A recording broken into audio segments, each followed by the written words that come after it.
این کنم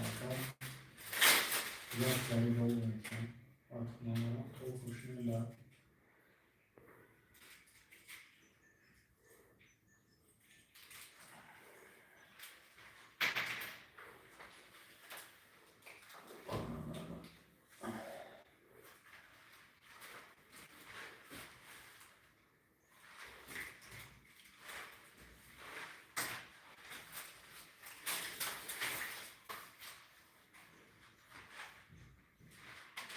متا چی حال داریم؟ سالای نهار را به حالی گذارم به حالی به حال مزه نیست تماما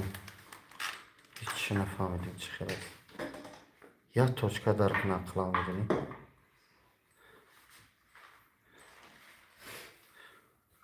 سلام علیکم علیکم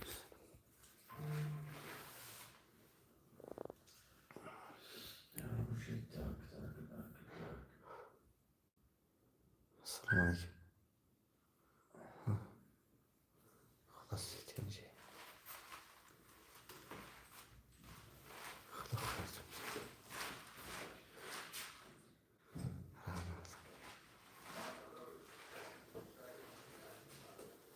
بده اکچون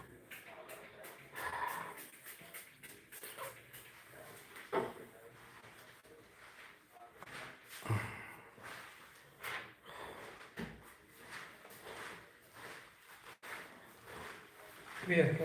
کسی بمونه خوب قبل زکات همون مطلوب حالا نامو مشکل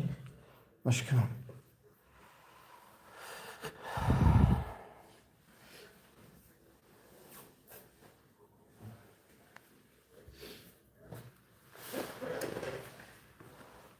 مشکل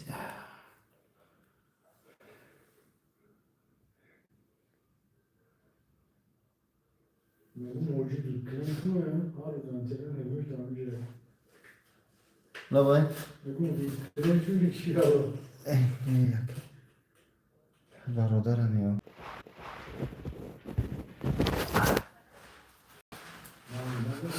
گمشیدیم سر ضرر کده دماغش بکنم سر نباشه